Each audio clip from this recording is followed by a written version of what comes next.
dingin, wajahnya memerah, kehitam-hitaman, ketakutan sekali. Kata Nabi SAW, ada apa dengan engkau hai Tha'labah? Dia mengatakan, ya Rasulullah, saya telah melakukan maksiat yang besar sekali. Kata Nabi SAW, rahmatnya Allah lebih luas. Ya, kemudian waktu itu diiqamahkan solat. Maka solatlah Nabi SAW bersama para sahabat, Tha'labah pun ada. Sementara solat Nabi SAW membaca ayat tentang neraka. Maka Tha'labah pun pingsan dalam solatnya. Pingsan. Setelah itu habis solat para sahabat menyampaikan, Nabi SAW datang membangunkan. Setelah bangun kata Nabi SAW, ada apa dengan kau hai Tha'labah? Ya Rasulullah, saya melakukan dosa yang sangat besar bagi saya. Selama 40 hari saya merasa terus dihantui dengan ketakutan atau diselimuti dengan ketakutan ini. Merasa luar biasa ya. Masalah saya melihat wanita tidak sengaja yang lagi mandi. Maka dia pun berkata, Nabi SAW mengatakan rahmat Allah luas, mohon ampunlah. Dia mengatakan, ya Rasulullah, tapi hati saya masih betul-betul terganggu dengan ini ya. Maka Nabi SAW setelah mengatakan rahmat Allah luas, pulanglah semua sahabat ke rumah. Sampai beritakan Nabi SAW kalau Tha'labah sakit di rumahnya. Maka Nabi SAW datang ke rumahnya. Kemudian ingin meletakkan kepala Tha'labah di atas paha Nabi SAW. Tha'labah terus berusaha menjauh radhiyallahu anhu. Kata Nabi SAW, kenapa kau jauhkan kepalamu dariku? Dia mengatakan, ya Rasulullah, kepalaku penuh dengan dosa. Ini bayangkan sosok seorang sahabat yang hanya sekedar melihat tidak sengaja wanita ya, yang sedang mandi, itu pun cuma di celah-celah pelapa-pelapa kurma itu. Maka Nabi SAW mengatakan rahmat Allah luas. Apa yang kau rasakan hai Tha'labah? Kata Nabi SAW. Kata Tha'labah, ya Rasulullah, semenjak saya lakukan perbuatan tersebut, hatiku rasanya seperti sedang direngut ya, seperti ditekan dengan sesuatu. Tulang-tulangku dan otot-ototku seperti kesemutan semuanya. Aku merasa ketakutan yang luar biasa. Apa harapanmu? Kata Nabi SAW. Dia bilang, harapanku agar Allah memaafkan semua dosa-dosaku ya, bukan cuma itu saja, aku memaafkan, mohon supaya Allah maafkan semua kesalahanku. Maka Nabi SAW mendapat wahyu dari Jibril AS. Jibril mengatakan, sampaikan kepada Tha'labah hai Muhammad, kalau Allah sudah memaafkan bukan cuma itu tapi semua dosanya. Maka Nabi SAW mengatakan, hai Tha'labah, terimalah berita gembira, karena sungguhnya Tuhanmu Allah telah memaafkanmu. Dan ini Jibril datang menyampaikan wahyu itu. Maka Tha'labah pun bergembira, senyum, kemudian dia bertakbir lalu meninggal dunia. Maka pada saat dia wafat, teman-teman sekalian radhiyallahu anhu, sahabat Nabi yang mulia, saking takutnya dengan Allah sampai mati, meninggal, ajalnya datang. Waktu itu Nabi SAW mengatakan, urus jenazahnya segera, kita kuburkan, dimandikan segala macam, disolati. Habis solat lagi mau diantar ke kuburan, Nabi SAW jalan sambil jingkrak-jingkrak ya, sedikit beliau jinjitkan kakinya. Kata para sahabat, ya Rasulullah, kenapa anda lakukan itu? Kata Nabi SAW, saya merasa malu dengan para malaikat dan saya tidak bisa menghitung jumlah mereka yang sedang datang melayat jenazahnya Tha'labah radhiyallahu anhu.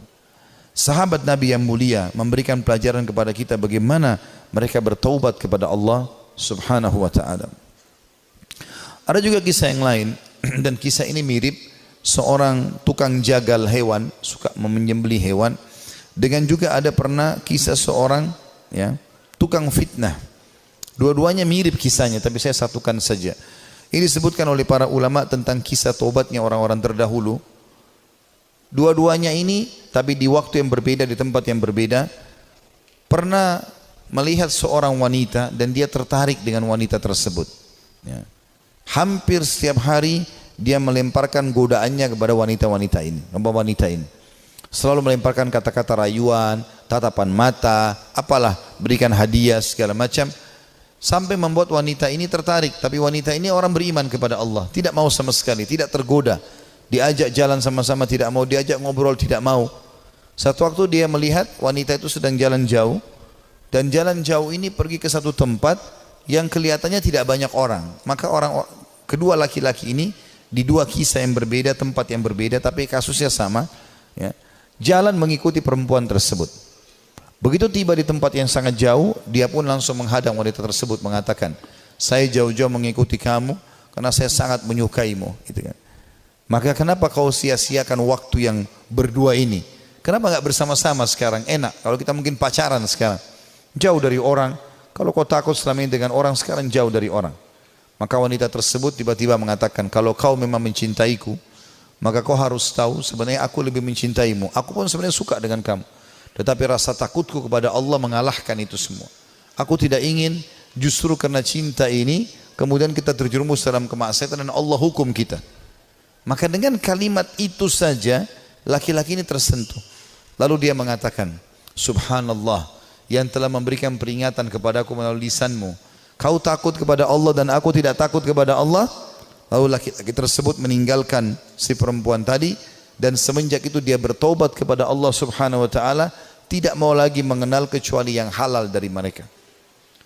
Seorang salafus saleh yang lain yang luar biasa, dia karena takutnya dengan fitnah wanita, maka dia mengatakan, ya Allah, jadikanlah seluruh wanita yang tidak halal bagiku, ya tidak ada perbedaan, atau hilangkan syahwatku dari seluruh wanita yang tidak halal bagiku. Maka dia mengatakan, demi Allah, Allah kabulkan doa saya sehingga tidak ada syahwat kecuali pada istri saya saja, pada yang halal. Dan tidak ada bedanya antara wanita yang tidak halal bagiku dengan sebuah tembok. Artinya betul-betul mereka ingin menjaga diri dari perbuatan yang salah. Dinukil kisah yang lain seorang anak muda. Ini kenapa saya sebutkan banyak kisah anak muda, karena memang anak-anak muda yang banyak terjerumus dalam kemaksiatan. Karena mereka punya potensi, energi, ya banyak sekali kesempatan dan ingin tahu sesuatu itu lebih besar daripada orang yang sudah berumur. Walaupun memang orang berumur pun bisa terjadi, tapi umumnya orang kalau sudah tua khawatir berbuat dosa. Maka ada seorang anak muda selalu berbuat maksiat di zaman Nabi Musa alaihissalam, sibuk dengan dosa-dosa yang dia lakukan. Setiap hari diingatkan, Nabi Musa tidak mau tahu. Sampai masyarakat dari Bani Israel pun sudah merasa ini orang tidak ada lagi solusinya nih. Ini sudah tidak ada solusinya orang ini. Maka mereka mengeluh kepada Musa alaihissalam. Allah pun berfirman kepada Musa melalui Jibril alaihissalam, usir anakmu itu dari negerimu. Tidak boleh lagi ada di sana dia. Maka Musa alaihissalam menyampaikan kepada Bani Israel, kalau Allah sudah menurunkan firman-Nya mengurum anak muda ini diusir. Maka anak muda pun itu diusir dari kota tempat Nabi Musa alaihissalam dengan Bani Israel tinggal. Terus saja dia jalan sampai tiba di sebuah padang pasir yang luas. Kemudian dia merasa dirinya sakit, lemah, terpukul karena jauh dari orang-orang. Maka dia pun lalu berkata, ya Allah, jangan engkau haramkan aku dari rahmat-Mu. Aku tahu aku telah berbuat dosa, tapi rahmat-Mu jauh lebih luas. Aku bertobat dan beristighfar kepadamu dari seluruh dosaku ya Allah, maka maafkanlah aku. Terus dia ucapkan permohonan maafnya kepada Allah sampai 3 hari berturut-turut. Setelah itu dia meninggal dunia, si anak muda ini. Setelah dia meninggal dunia sendirian di padang pasir itu dengan kondisi menyesali kesalahannya, maka dia pun Musa pun alaihissalam didatangi oleh Jibril. Jibril mengatakan, hai Musa, Tuhanmu Allah memberikan perintah kepadamu agar engkau keluar ke padang pasir ini dan itu disebutkan cirinya. Di sana ada satu wali Allah yang Allah suruh kau mengurus jenazahnya. Maka Musa alaihissalam pun keluar ke padang pasir yang ditunjukkan. Begitu tiba di sana tidak dilihat kecuali anak muda tadi yang memang dianggap orang ini buruk di tengah-tengah Bani Israel. Maka pada saat itu pun Musa alaihissalam mengatakan, ya, Jibril alaihissalam mengatakan kepada Musa, sesungguhnya orang ini telah bertobat selama berapa hari? 3-4 hari meninggalkan negerimu dan Allah terima taubatnya. Maka Musa alaihissalam pun mengurus jenazahnya kemudian menguburkan dia. Begitu luasnya rahmat Allah subhanahu wa ta'ala. Bagi orang yang masih melakukan kemaksiatan dan berpikir bahwasanya susah untuk bertaubat, tidak ada yang susah teman-teman sekalian. Kita akan kisahkan sekarang seorang tokoh tabi'in yang masyhur, Fudail bin Iyad rahimahullah. Orang ini sangat unik ceritanya, karena dulunya dia adalah perampok jalanan. Saking mahirnya dia mencuri dan merampok sampai dia tidak butuh tim, sendirian. Dikatakan dalam kisah ini, Fudail bin Iyad sendirian, tidak butuh orang-orang lain untuk membantunya. Dan setiap kali ada kafilah mau lewat di tempat Fudail, pasti mereka ketakutan, lebih takut daripada melewati tempat yang lain. Karena Fudail bunuh, ambil hartanya, gak ada toleransi. Dan dia satu orang bisa mengalahkan sekian banyak orang dalam duel dan berperang. Sampai satu waktu ada satu kafilah, satu malam Fudail bin Iyad lagi nunggu-nunggu, ya, ada mangsa yang lewat, dia ingin mengambil dan merampok dari mereka. Di tengah jalan subhanallah, atau pas lagi nunggu ada kafilah yang lewat, bukan tengah jalan, ada kafilah yang lewat. Kemudian kafilah ini berbicara satu sama yang lain dan Fudail mendengarkan. Jangan kita lewat jalan sini karena ada Fudail bin Iyad. Nanti dia akan mengganggu kita, ya. Dan tidak bisa kita selamat dari dia. Bagaimana dengan keadaan keluarga dan harta kita? Dengan kalimat ini yang didengar oleh Fudail, Fudail mengatakan, begitu takutnya manusia padaku, gitu kan. Maka dia pun mengatakan, mulai hari ini ya Allah, aku berjanji aku tidak akan pernah mengganggu orang lain lagi. Dalam riwayat yang lain, Fudail lalu keluar, lalu menemui mereka, lalu mengatakan, akulah Fudail bin Iyad yang kalian sebutkan tadi. Dan karena perkataan kalian tadi, aku merasa aku telah menakut-nakuti manusia. Maka dengan itu aku akan berhenti dan tobat dan kalian akan jadi saksi. Lalu Fudail menghormati mereka menjadi tamu pada malam itu. Mulailah Fudail menyembelikan buat mereka hewan, dia berburu sendiri malam itu, dia sembelikan, dia biarkan mereka membuat kemah di sekitarnya.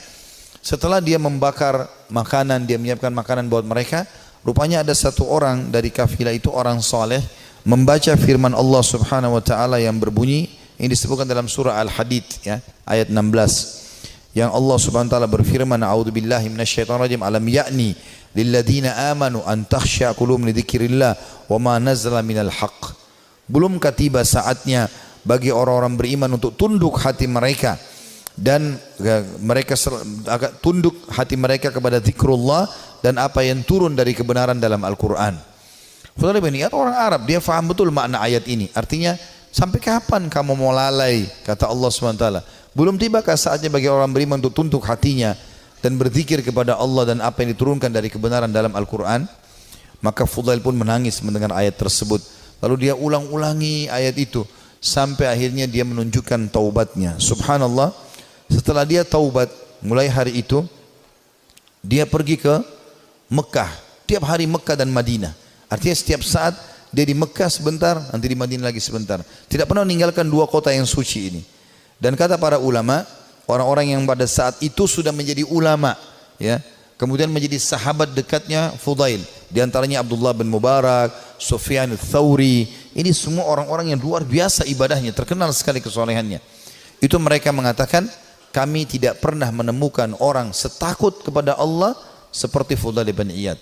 Dia luar biasa, kalau datang dekat Ka'bah nangis kepada Allah Subhanahu wa taala. Kalau nangis bisa sampai pingsan karena ketakutannya kepada Allah Subhanahu wa taala, dan dia betul-betul tulus sampai akhirnya Allah letakkan hikmah, kalimat hikmah dari lisan dia. Banyak kalimat-kalimat mutiara yang disebutkan oleh Fudail bin Iyad rahimahullah. Dan itu dinukil oleh para ulama. Seperti misalnya dia mengatakan, sambil dia berdoa kepada Allah, tapi ini orang dengar diam-diam. Dia sebutkan diam-diam di hadapan depan Ka'bah. Dia mengatakan, idza azharta aibana fatadhhar walan nastati'a satrah. Ya Allah, seandainya Engkau membuka aib-aib kami, maka pasti akan kelihatan dan kami tidak akan mungkin bisa menutupinya.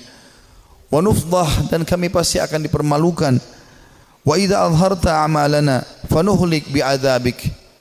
Dan kalau seandainya Engkau memperlihatkan amal-amal kami, akhirnya orang jadi puji-puji kami, maka kami akan binasa dan kami akan kena hukuman-Mu. Kemudian dia juga menyebutkan dalam statementnya yang masyhur setelah dia taubat, kamu berhias untuk manusia, hai Fudail, berdandan untuk mereka, dan terus saja riya, pamer ibadah-ibadah sehingga mereka menilaimu saleh, mereka menunaikan kebutuhanmu, kemudian melapangkan tempat duduk untukmu dan bermuamalah denganmu karena mereka salah duga. Kamu buruk bila demikian adanya. Artinya orang-orang akan menilai kau seakan-akan kau itu orang soleh, padahal sebenarnya tidak, ya. Dia terus menasihati dirinya agar jangan sampai dia lalai. Ibnu Mubarak berkata, Abdullah bin Mubarak setelah melihat ibadahnya Fudail bin Iyad yang tadinya penjahat besar, perampok jalanan, suka membunuh dan merampas harta orang, sesungguhnya Fudail merupakan bukti kebenaran kekuasaan Allah Azza wa Jal yang memuncul dengan Allah atau Allah memunculkan hikmah melalui lisannya. Dia termasuk manusia yang dikaruniai manfaat dari amal-amalnya. Disebutkan dalam Syiar Alam Nubala, dia jadi 8 halaman 425. Artinya Ini bukti nyata tanda-tanda kebesaran Allah. Tadinya penjahat besar, pembunuh, lalu dia taubat nasuha, dia tinggalkan semua kesalahannya. Allah tidak mau tahu masa lalu orang, tapi Allah subhanahu wa ta'ala menilai sekarang ke depan. Fudail berkata kepada seseorang yang bertanya, bagaimana caranya supaya bisa menjadi takut kepada Allah sebagaimana anda ini takut? Ya, anda bisa taubat seperti ini, luar biasa. Kata dia, kosongkan hatimu untuk sedih dan takut sampai keduanya dapat bersarang. Apabila keduanya bersarang di hatimu, maka keduanya akan membentengimu dari melakukan maksiat dan menjauhkan dirimu dari api neraka. Disebutkan juga dalam Syiar Alam Nubala jilid 8 halaman 438. Artinya dia mengatakan, yang membuat saya seperti ini, saya sengaja menanamkan rasa takut saya kepada Allah. Saya mempelajari tentang kemahabesarannya Allah subhanahu wa ta'ala sebagai pencipta, beratnya siksaannya kalau melanggar terus menerus, ya. Kemudian saya biarkan tersarang dalam hati saya, maka akhirnya itu membentengi saya dari kemaksiatan. Dia juga berkata, sedih karena Allah di dunia menghilangkan keresahan di akhirat, dan terlalu gembira di dunia menghilangkan manisnya ibadah. Nah, artinya dia mengatakan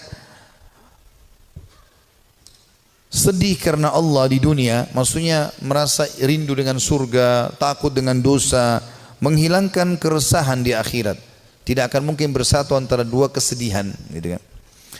Dan terlalu gembira dengan dunia, tidak pernah ada cobaannya misalnya, tapi walaupun tidak mungkin ya, pasti manusia akan diuji oleh Allah SWT supaya dia tidak terlalu bergantung pada dunia ini.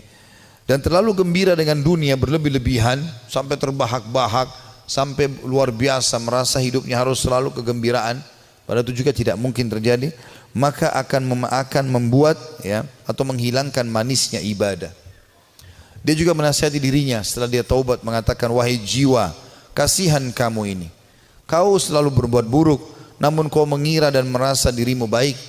Kamu tidak tahu, tetapi merasa selevel dengan ulama. Kamu kikir, tapi kamu merasa dirimu dermawan. Kamu bodoh, tapi kamu merasa pintar dan cerdas.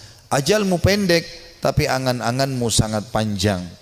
Ya, ini kalimat-kalimat mutiara yang luar biasa. Rupanya setelah dia bertaubat kepada Allah subhanahu wa ta'ala, Allah berikan kalimat-kalimat ini kepadanya. Ya. Dia mengatakan, saya ulangi, wahai jiwa, kasihan kamu. Kau berbuat buruk, namun kau mengira dirimu berbuat baik. Artinya, amal-amal yang kau kerjakan ini masih kurang. Tapi kenapa kau selalu merasa bangga? Ini dia nasihati dirinya sendiri. Karena ada orang kadang-kadang begitu, dikuasai oleh syaitan, dia merasa bangga. Saya sudah haji sekian kali, saya sudah pernah bersedekah ini dan itu, saya pernah bangun masjid satu masjid itu terus yang dibahas. Apa saja semuanya dibanggakan. Maka dia menasihati dirinya supaya dia terus termotivasi mau ibadah. Dia mengatakan, wahai jiwa, kasihan kamu. Kau sebenarnya berbuat buruk masih sedikit, tapi kau pikir dirimu sudah berbuat banyak. Kau tidak tahu, ya, tapi kau menganggap dirimu selevel dengan ulama. Ini juga banyak jadi penyakit di dalam tengah-tengah penuntut ilmu. Baru belajar setahun 2 tahun sudah merasa dirinya luar biasa. Akhirnya sudah mulai membicara tentang ulama ini, tentang ulama itu. Habis waktunya untuk itu. Maka semestinya seseorang menyadari kalau dia baru belajar, ya sudah dia belajar. Sebagaimana dikatakan oleh Fudail di sini rahimahullah. Beliau mengatakan, kau tidak tahu tapi kau merasa dirimu selevel dengan ulama. Yang ketiga dia bilang bahwa dirinya, kamu kikir tapi kau merasa dirimu dermawan. Ya, artinya berapa banyak sih yang kau sudah sedekahin sehingga kau selalu banggakan, hai Fudail, padahal sebenarnya kau bakhil. Sedikit sekali yang kau keluarkan dibandingkan nikmat Allah yang melimpah kepadamu. Ini juga ya tamparan yang sangat keras bagi orang yang tadi baru sedekah sekali, 2 kali, 3 kali dalam 1 bulan, dalam 1 tahun, bahkan mungkin 10 tahun sekali, atau mungkin seumur hidup baru melakukan 1 kebaikan itu. Jadi misalnya membangun sebuah masjid atau 1 kegiatan, sudah dibangga-banggakan. Ya. Kemudian dia mengatakan yang keempat, kau bodoh tapi merasa dirimu pintar dan cerdas. Ada orang juga ini kena penyakit ini ya. Begitu dia sudah belajar agama, dia sudah mulai faham sedikit ayat, hadis, maka dia rasa dirinya tidak perlu belajar lagi. Ini keliru. Kita harus menuntut ilmu sampai menjelang meninggal dunia. Dan beliau mengatakan, ajalmu pendek tapi angan-anganmu sangat panjang. Artinya banyak angan-angan yang kau bangun tapi sebenarnya semuanya itu mengganggu hidupmu. Juga dia berkata, Fudail rahimahullah, manusia paling berdusta adalah mereka yang mengulangi perbuatan dosa yang pernah dilakukannya. Manusia yang paling dusta adalah manusia yang mengulangi apa yang pernah dia lakukan dulu. Manusia yang paling bodoh, jadi kalau dia pernah buat dosa dia ulangi lagi berarti dia manusia paling dusta. Karena dia sudah tahu salah tapi kenapa dia lakukan. Lalu dia mengatakan manusia paling bodoh adalah manusia yang memperlihatkan amal kebaikannya. Kalau ada manusia yang mau dinilai paling bodoh adalah orang yang suka pamer-pamer amalnya. Ya, saya ini lakukan, saya sudah haji sekian kali, saya sudah bangun masjid ini dan itu, saya sudah begini dan begitu. Dia banggakan amalnya. Itu manusia yang paling bodoh. Karena hilang semua pahalanya dengan dia riya. Lalu dia mengatakan manusia yang paling dekat dengan Allah yang paling takut kepadanya. Ini juga statementnya mirip dengan apa yang dikatakan oleh sebagian ulama yang membuat Umar bin Khattab radhiyallahu anhu yang mendapatkan kemuliaan sabda Nabi SAW, wahai Ibnu Khattab, kalau kau lewat di sebuah lembah, syaitan melihat kau lewat di lembah itu, maka dia akan mencari lembah yang lain karena takut bertemu denganmu. Kata ulama, syaitan takut dengan Umar bin Khattab padahal Umar enggak melihatnya. Bertemu dengan Umar aja syaitan cari tempat lain. Jadi jangankan menggoda, jadi dia bahkan menghindar dari Umar padahal Umar tidak melihatnya. Karena rasa takutnya Allah SWT kepada Allah. Karena rasa takutnya Umar bin Khattab kepada Allah Subhanahu wa taala. Jadi siapa yang takut kepada Allah, Allah akan buat ya seluruh makhluk takut kepadanya. Dan siapa yang tunduk kepada Allah, Allah juga tundukkan makhluk kepadanya. Ya, semua itu siapa yang cinta kepada Allah, Allah akan buat makhluk cinta kepadanya dan seterusnya. Juga kata beliau, manusia tidak akan sempurna sehingga agamanya mampu mengalahkan nafsunya, dan manusia tidak akan binasa sehingga nafsunya mengalahkan agamanya. Ini statement yang mulia. Beliau mengatakan kalimat ini penting untuk digarisbawahi teman-teman sekalian. Manusia tidak akan sempurna sehingga agamanya mampu mengalahkan nafsunya. Artinya ilmu yang dia pelajari itu menjadi patokan dan pegangan hidupnya sehingga nafsunya diawasi oleh ilmunya. Karena ilmu agama itu mengawasi kita. Ilmu agama mengawasi kita. Kalau kita belajar agama, ilmu kita sudah halal haramnya Allah seperti bodyguard.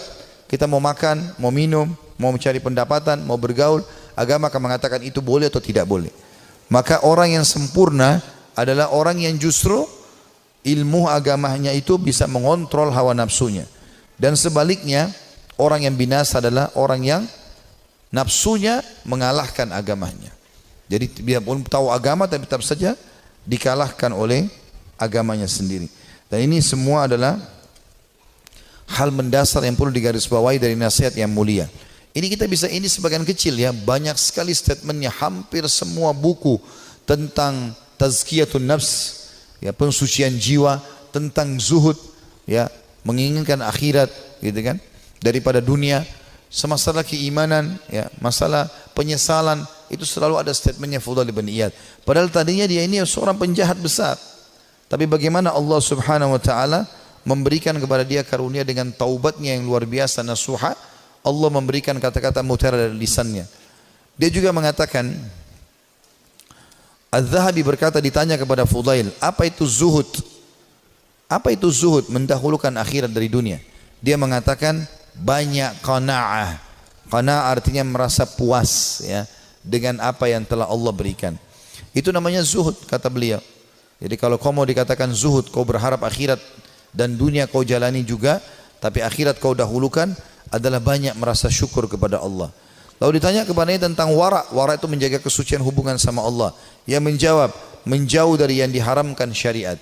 Apapun yang Allah larang, tinggalkan. Bukan cuma yang haram, yang makruh pun ditinggalkan. Makan, minum, berdiri aja tidak dilakukan, apalagi kalau sampai makan yang haram. Dan kita kalau tinggalkan sesuatu yang makruh, berarti yang haram akan lebih mudah kita tinggalkan. Orang kalau tinggalkan yang makruh, yang haram akan dia tinggalkan. Orang kalau kerjakan amal yang sunnah, amal wajib pasti akan dia kerjakan. Lalu ditanya juga kepada dia, apa ibadah itu? Ia menjawab, melaksanakan apa yang diwajibkan sebaik mungkin. Melaksanakan yang diwajibkan sebaik mungkin. Dan sekian banyak statement Fudail bin Iyad rahimahullah yang kita bisa ambil pelajaran darinya. Artinya tidak ada kata terlambat dalam bertaubat, dan kalau orang taubatnya nasuha, Allah Subhanahu wa taala akan karuniakan untuk dia kelebihan-kelebihan yang banyak. Saya akan tutup dengan dua kisah di sini teman-teman sekalian. Salah satunya nanti yang terakhir adalah kisah yang cukup panjang, kisah Ka'ab bin Malik radhiyallahu anhu, sahabat Nabi yang mulia yang bertaubat karena dia tidak sempat ikut dalam perang Tabuk bersama Nabi alaihi salatu wassalam.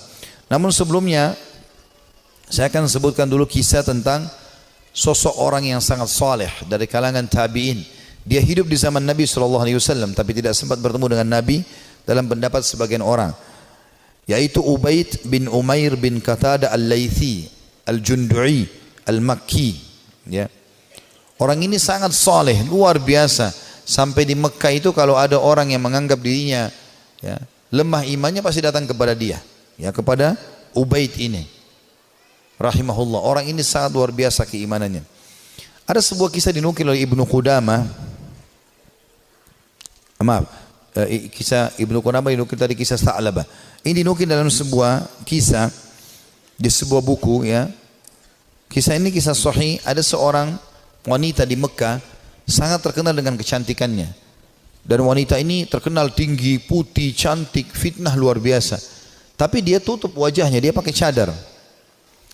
Dia bilang sama suaminya, satu hari dia bicara sama suaminya. Dia mengatakan, wahai suamiku, kira-kira apakah ada orang yang bisa selamat dari fitnah wajahku ini? Artinya dia coba menyebutkan sama suaminya. Kata suaminya, tentu saja ada. Ya, walaupun kau cantik, tapi akan ada orang yang bisa tidak kena fitnahmu. Kata perempuan itu penasaran, siapakah itu? Artinya kalau saya buka wajah saya, ya, saya tidak pakai hijab ini, masih ada laki-laki yang tidak tertarik. Maka kata suaminya, Ubaid ibn Umair, seorang ulama. Maka tiba-tiba istrinya karena merasa tertantang datang kepada suaminya lalu berkata, wahai suamiku, Andes, apakah kau mengizinkan aku untuk coba menggoda Ubaid hanya untuk mengetes imannya? Sekaligus juga mengetes apakah betul memang dia tidak kena dengan fitnah wajahku dan kecantikanku ini. Suaminya mengatakan, karena penasaran juga mengatakan, baik, saya izinkan. Maka wanita ini pergi ke Masjid Haram. Ini Ubaid ini punya majlis ta'lim, ya, di Masjid Haram. Ulama besar. Tidak pernah sama sekali berbuat dosa dalam kisahnya, dalam kisah hidupnya. Allahu alam kalau yang dinukil dari kisah yang lain. Tapi dia disebutkan orangnya sangat soleh. Kemudian datanglah wanita ini lalu mengatakan, saya punya pertanyaan Syekh. Kata dia, silahkan. Dia bilang, tapi pertanyaan ini pribadi, maka saya tidak bisa menanyakan di depan orang. Kalau bisa saya akan meminggir dengan anda di salah satu sudut masjid ini. Karena perempuan ini terus menunjukkan kesedihannya, menangis. Maka Ubaid mengatakan, baiklah, tapi tetap di depan umum, bukan berduaan-duaan khalwat. Di tiang masjid di sebelah situ ada sekitar jemaah. Tiba-tiba wanita ini pada saat duduk depan Ubaid membuka cadarnya, dan memang terlihat kecantikan yang luar biasa. Maka Ubaid rahimahullah mengalihkan wajahnya. Sambil kata Ubaid mengatakan, apa yang kau lakukan? Bukankah kau bertanya, kenapa kau membuka cadarmu? Dia mengatakan, sebenarnya wahai Syekh Ubaid, saya mencintaimu dan saya menyukaimu. Maka aku datang untuk menawarkan diri. Maka Ubaid mengatakan, dan aku tinggal tunggu jawabanmu. Artinya kapan kau mau? Selesai, aku jadi milikmu, terserah kau mau apakan. Perempuan ini ingin menguji. Ubaid tidak mengenal siapa perempuan ini. Subhanallah, dia mengatakan, saya akan jawab pertanyaanmu itu kalau kau menjawab 5 pertanyaanku. Kata Ubaid rahimahullah, tapi sambil buang muka, enggak dilihat ke wajah wanita ini. Wanita tersebut menggambarkan Ubaid tidak melihat sedikit pun ke wajahku. Padahal wanita ini depan matanya dan sangat cantik. Maka kata wanita tersebut, tanyalah. Kata Ubaid rahimahullah, jadi tadi dia memang bilang waktu dalam majelis, saya punya masalah, saya mau minta nasihat. Padahal dia cuma mau berbohong wanita ini, tapi akhirnya mendapatkan nasihat yang benar. Apa kata Ubaid rahimahullah?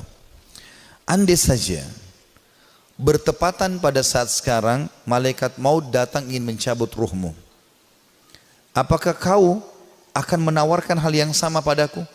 Kalau memang kau sedang berhadapan dengan malaikat maut? Kata wanita tersebut, tentu tidak. Pertanyaan kedua, andai saja kamu sedang berada dalam kuburan, tempat yang pasti kau akan datangi, dan kau sedang bertemu dengan Munkar dan Nakir, 2 malaikat akan bertanya di kuburan, dan kau sedang ditanya untuk selamat ke surga atau neraka, apakah kau juga akan berpikir tetap akan menawarkan dirimu seperti ini? Dia mengatakan tidak. Yang ketiga, seandainya kau sedang berada bersama aku di padang mahsyar, kemudian buku-buku amal sedang berterbangan, dan kau tidak tahu apakah kau akan terima dengan tangan kanan atau tangan kiri. Tangan kanan akan selamat ke surga, tangan kiri akan masuk ke neraka. apakah kau juga akan menawarkan dirimu seperti ini kepadaku? Dia mengatakan tidak. Yang keempat, ya, andai saja kau sedang ditimbang amalmu dan kau tidak tahu amal baik atau amal buruk di timbangan amal hari kiamat nanti yang lebih berat, apakah kau masih mau menawarkan dirimu padaku? Dia mengatakan tidak.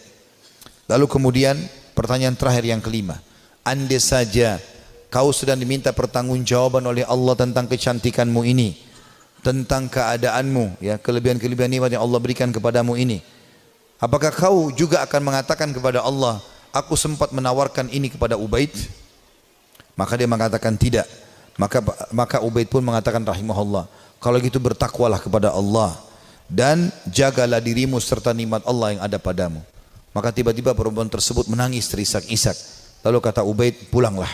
Lalu Ubaid berdiri tanpa melihat sedikit pun ke wajah wanita tersebut. Setelah dia pergi, wanita itu pulang ke rumahnya. Suaminya sudah menunggunya, ingin mengetahui berita apa yang ada sebenarnya. Maka setelah dia pulang, suaminya kaget melihat matanya merah, menangis. Kata suaminya, apa yang terjadi wahai istriku? Dia mengatakan, sungguh aku akan binasa wahai suamiku. Aku tadinya niat ingin bermaksiat kepada Allah, Allah menuruskanku justru melalui Ubaid. Dan sungguh Ubaid adalah orang saleh. Dan semenjak hari itu perempuan itu tidak pernah dandan lagi sama sekali sampai ajal datang menjemputnya. Teman-teman sekalian, orang yang saleh, orang yang tulus kepada Allah Subhanahu wa taala memang orang-orang yang justru tidak mudah tergoda. Kalau antum hanya sekedar dengan godaan sedikit mudah tergoda, itu masih orang biasa. Tapi kita harus menjadi orang yang luar biasa memang. Tidak boleh mudah tergoda. Allah Subhanahu wa taala menyebutkan tentang ahli surga di dalam firman-Nya pada saat mereka masuk ke dalam surga nantinya di hari kiamat, itu disebutkan malaikat akan masuk dari semua pintu-pintu istana mereka dan mereka akan berkata para malaikat, salamun alaikum bima sabartum fa ni'ma uqbad dar. Selamat buat kalian, keselamatan buat kalian atas kesabaran kalian, dan ini sebaik-baik tempat untuk kembali, surga maksudnya. Kata ulama tafsir, yang dimaksud dengan makna malaikat akan berkata, ya, selamat atas keselamatan, atas kesabaran kalian, karena mereka sabar dalam 3 hal. Ini butuh kesabaran teman-teman sekalian. Yang pertama, sabar dalam mengerjakan ketaatan, untuk bangun sholat, untuk tutup aurat, mencari pendapatan halal, ya, itu semua butuh kesabaran. Duduk di majelis ilmu seperti ini butuh kesabaran. Bangun sholat malam butuh kesabaran. Bersedekah padahal kita butuh kesabaran. Berbakti dengan orang tua yang sudah sangat tua butuh kesabaran. Konsisten dengan kejujuran butuh kesabaran. Perjuangan semuanya butuh sabar. Ini sebab masuk surga karena kesabaran. Yang kedua, sabar dalam menolak kemaksiatan. Jadi semua kita di sini yang hadir punya peluang berzina, punya peluang berbohong, punya peluang melakukan semua dosa. Bukankah sekarang di zaman kita fitnahnya sangat besar? Di handphone kita bisa masuk penawaran zina dengan sangat mudah. Bukankah sangat mudah kita untuk riba, menipu, mencuri, apa saja? Tapi subhanallah butuh kesabaran. Sabar dalam meninggalkan kemaksiatan. Sabar. Dan kata ulama, beda pahalanya antara orang yang meninggalkan maksiat karena dia tidak punya peluang. Misal dia cuma sepintas lihat spanduk ajakan untuk ke diskotik, atau dia ada penawaran apa, lalu dia bilang, ya saya nggak suka, cuma sebatas itu. Beda pahalanya dengan orang yang sedang bergejolak godaan yang luar biasa. Jadi misalnya memang lagi ada lawan jenis yang mengganggu dia, kemudian dia bergejolak juga ingin mengikuti hawa nafsunya, itu beda pahalanya. Nabi Yusuf alaihissalam waktu digoda oleh wanita istri raja yang ratu Mesir, itu Allah mengatakan, walaqad hamma bihi wa hamma biha laula ar-ra'a burhan rabbi. Ya. Yusuf sudah cenderung sama perempuan itu cenderung pada Yusuf. Artinya Nabi Yusuf alaihissalam manusiawi, tapi beliau coba berusaha menghindar, sabar, menghindar terus sampai akhirnya Allah SWT berikan tanda-tandanya, akhirnya selamat dari godaan tersebut. Gitu kan? Artinya kesabaran di sini butuh ekstra pada saat ada peluang untuk berbuat dosa itu. Dan yang ketiga, sabar dengan cobaan harian. Sabar dengan cobaan harian. Izinkan saya teman-teman sekalian kita tutup dengan ini insyaallah, ya, kisah tentang Ka'ab bin Malik radhiyallahu anhu. Dan kisah ini adalah kisah yang sangat unik dari seorang sahabat Nabi yang taubat nasuha dari dosanya. Tapi kisah ini memang cukup panjang, saya akan bacakan ya.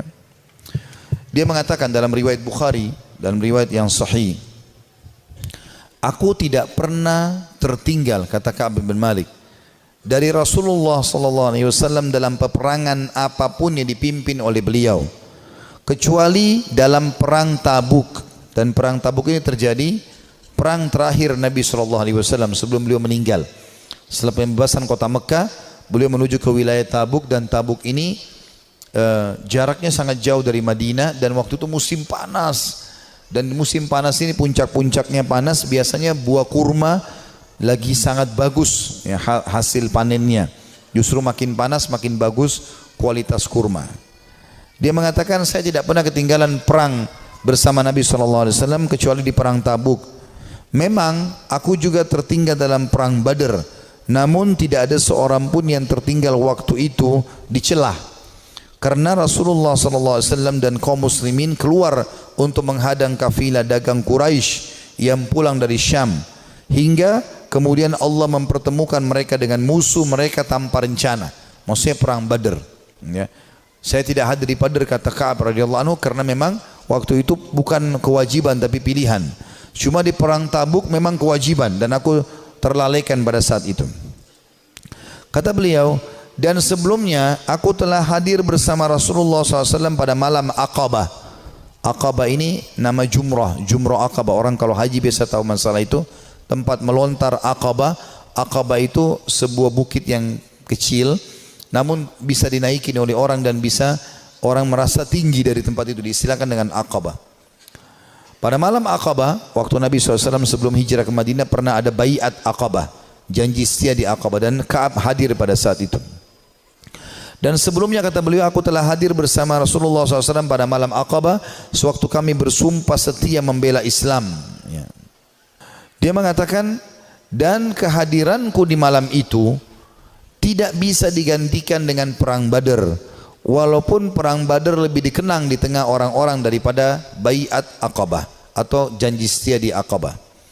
Dan di antara kisah hidupku adalah ketika aku tertinggal dari Rasulullah SAW pada perang Tabuk, aku tidak pernah merasa lebih kuat dan lebih mampu daripada keadaanku ketika aku tertinggal dari perang itu.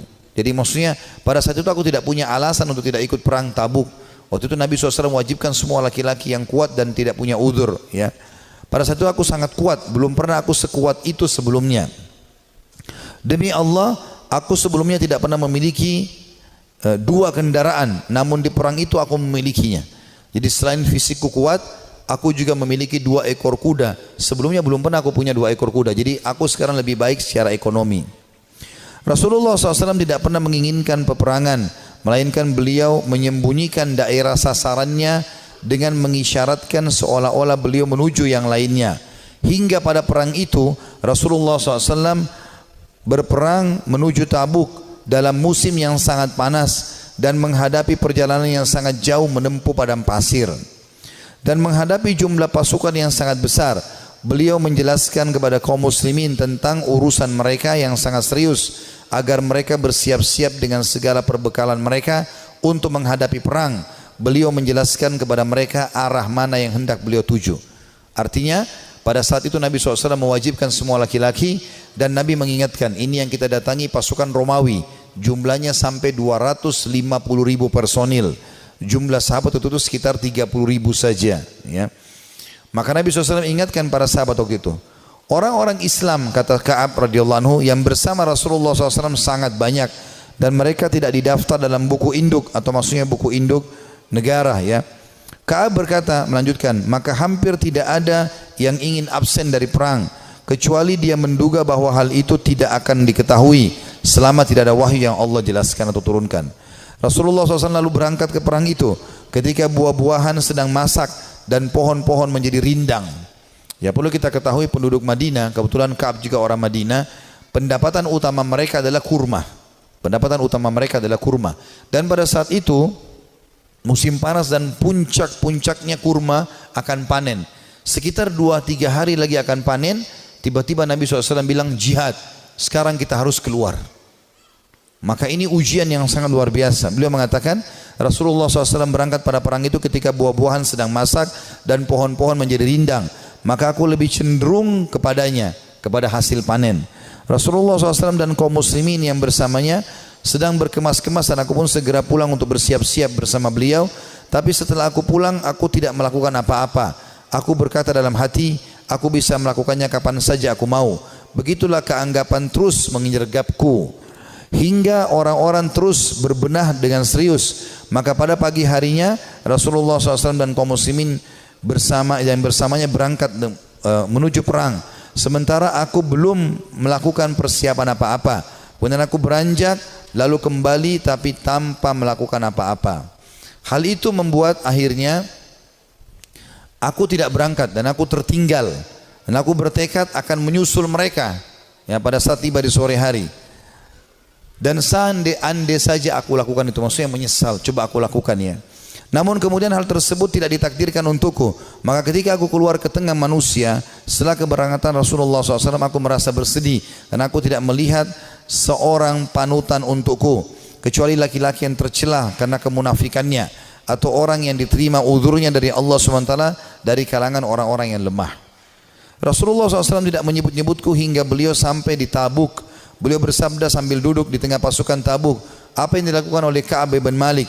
Maka salah seorang dari Bani Salamah berkata, wahai Rasulullah, dia tertahan oleh pakaian burdahnya dan sibuk melihat kedua sisi tubuhnya. Maksudnya dia tidak ada uzurnya untuk tidak keluar bersama anda. Maka Muadz bin Jabal berkata kepadanya, sungguh buruk apa yang telah kamu ucapkan. Demi Allah ya Rasulullah, kami tidak mengetahui apa yang ada padanya melainkan kebaikan. Jadi Muadz di sini membela Ka'ab, mengatakan dia orang baik ya Rasulullah.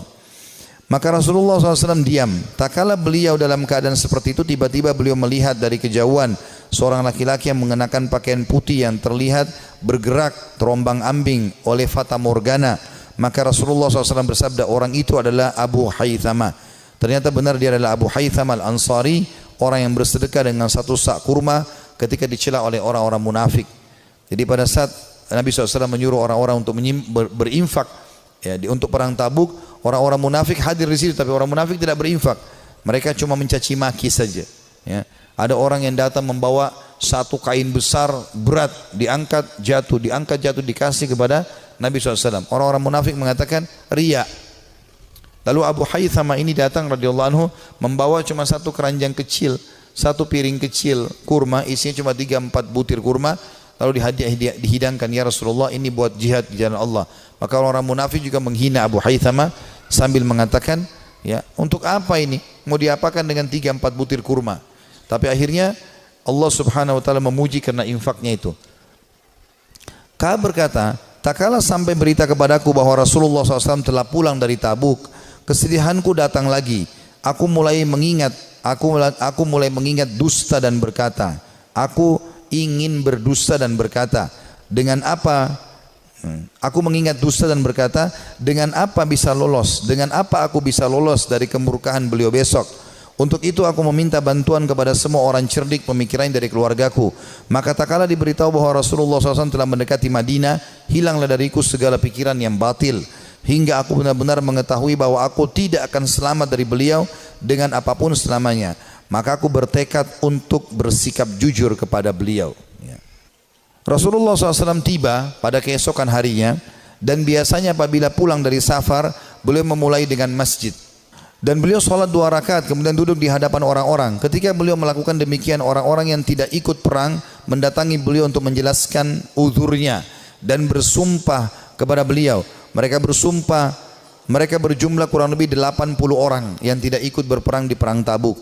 Maka beliau menerima lahir mereka, membaiat mereka dan memohon ampun untuk mereka, serta menyerahkan rahasia mereka kepada Allah Subhanahu wa taala. Hingga aku datang. Tak kala aku mengucapkan salam, beliau tersenyum dengan senyuman orang yang marah.